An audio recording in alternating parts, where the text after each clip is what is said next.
Stop waiting for their approval. You never needed it. You have spent your entire life rehearsing for an audience that never bought a ticket. Welcome to Dark Stoic. Today we explore the prison of approval and why the key has always been in your pocket. You are performing right now. Even as you watch this, part of your mind is calculating how others perceive you. You have become so addicted to approval that you forgot what your own voice sounds like.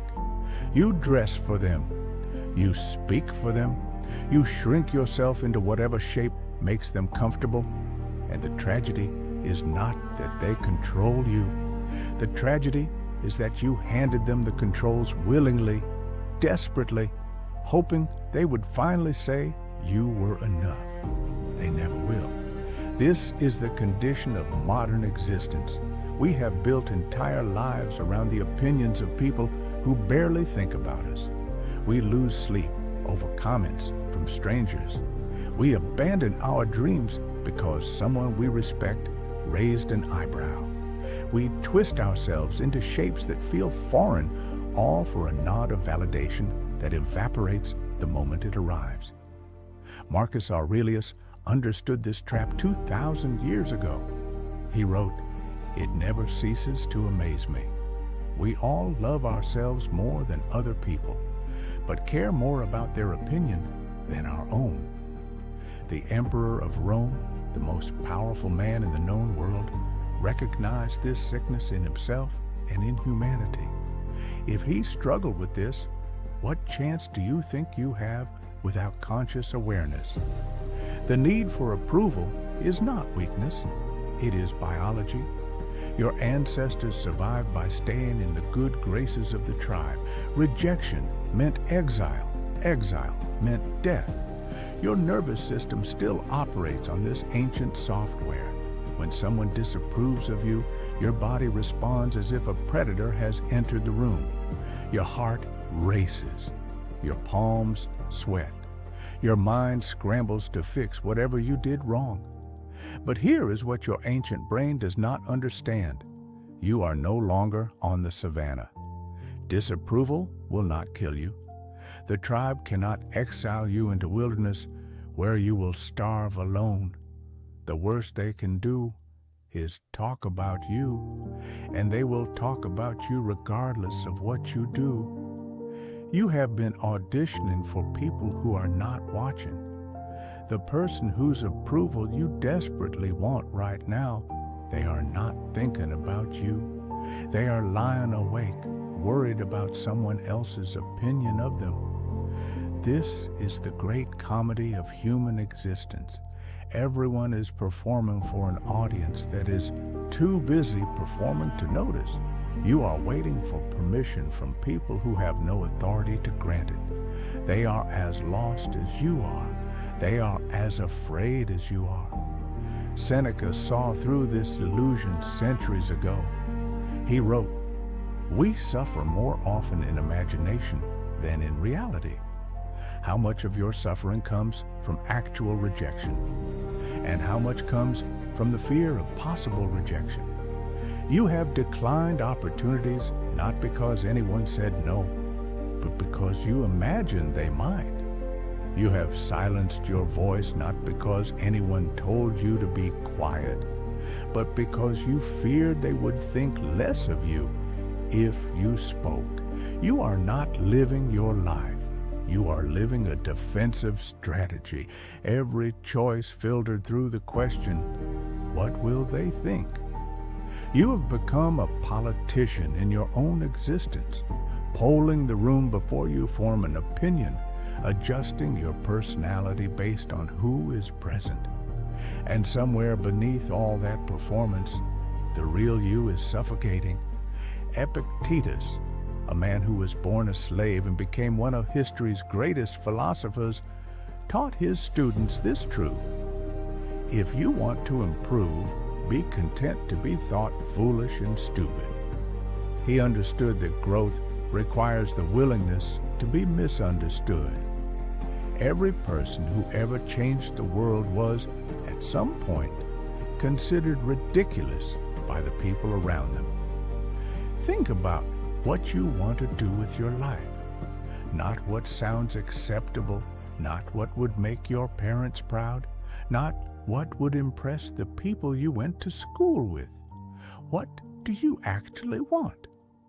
When was the last time you asked yourself that question without immediately filtering the answer through other people's expectations? The approval you are chasing is a moving target. It does not exist.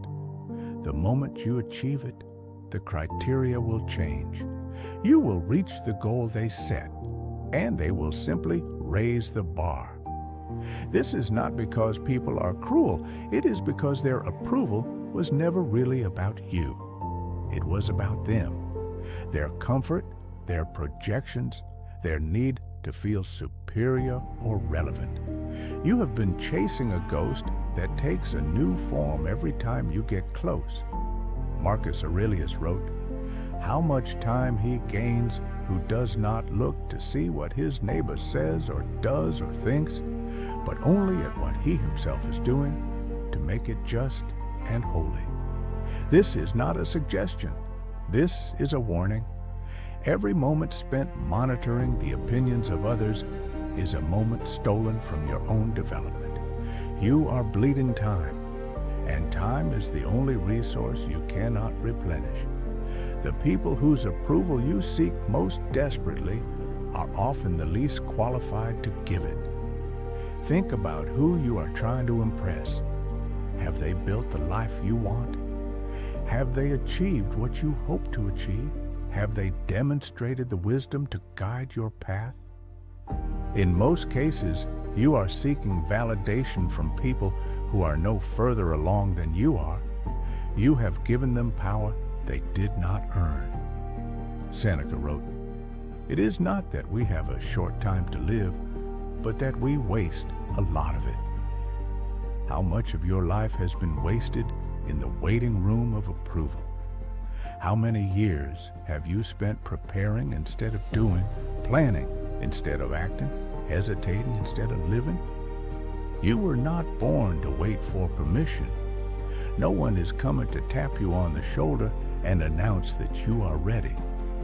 Here is what happens when you stop seeking approval. At first, it feels like falling. The ground you thought was solid reveals itself to be nothing but other people's expectations. You panic. You reach for the old handholds. But if you can tolerate the discomfort, something extraordinary happens. You discover that you can fly. The approval you thought you needed was actually weighing you down. The Stoics understood that freedom begins in the mind. Epictetus taught, "No man is free who is not master of himself." As long as you require external validation to feel worthy, you are a slave. It does not matter how much money you have. It does not matter how many followers celebrate you online. If your sense of self depends on their continued approval, you've built your house on sand. You must understand something. The people who matter will never ask you to be smaller. The people who genuinely want you to succeed will not require you to dim your light so they feel comfortable. If someone only approves of you when you are diminished, their approval is a cage disguised as a gift. Marcus Aurelius reminded himself, "Waste no more time arguing about what a good man should be. Be one." This is the antidote to approval addiction. Action. You cannot think your way out of this prison. You must act your way out. Every time you do what you know is right, regardless of who is watching, you weaken the chains. Every time you speak your truth, even when your voice shakes, you reclaim a piece of yourself. The world does not need another person performing for approval. The world needs people who have stopped performing. People who have decided that their integrity matters more than their image. People who understand that the only opinion that follows them to the grave is their own. You have been waiting for permission that was always yours to give. You have been seeking approval from people who cannot give you what you need. The validation you crave must come from within, or it will never come at all. Stop rehearsing. Stop auditioning. Stop waiting. The life you want exists on the other side of other people's opinions. And you already have everything you need to walk through that door. That's all for today. Stay dark, stay stoic. See you in the next one.